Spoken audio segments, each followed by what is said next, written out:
King Charles isn't currently planning visits to riot-hit hotspots as the monarch follows the late Queen's lead in his response.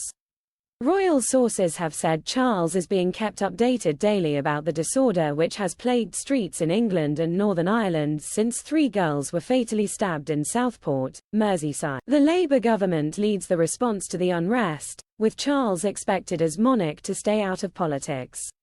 Anti-monarchy group, Republic, has criticised the lack of response from the King, with its leader, Graham Smith, claiming that when the nation is in crisis, the monarch is nowhere to be seen. But Charles appears to be following a precedent set by his mother, Queen Elizabeth II, who didn't send any messages when rioting erupted in summer 2011.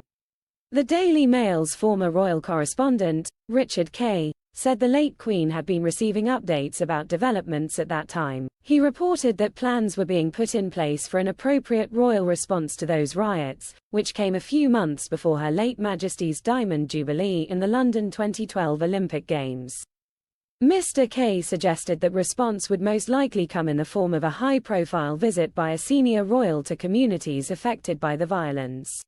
Prince William and Princess Kate, then the Duke and Duchess of Cambridge, visited Mackin Express Coffee Bar in the centre of Birmingham in August 2011, which was ransacked during rioting in the area. After riots in Toxteth in July 1981, Charles visited David Lewis Youth Centre in the same neighbourhood of inner-city Liverpool during a 2-hour trip a few weeks later.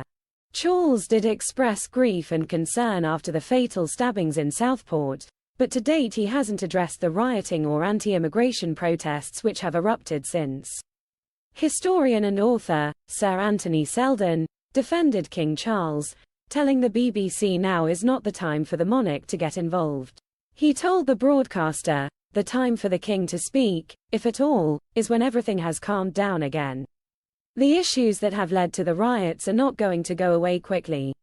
We need to hear his considered thoughts then about societal harmony." Others have called on the king to speak out now. Historian Kate Williams told Times Radio this is the moment for Charles to talk about multiculturalism, the Commonwealth and community cohesion.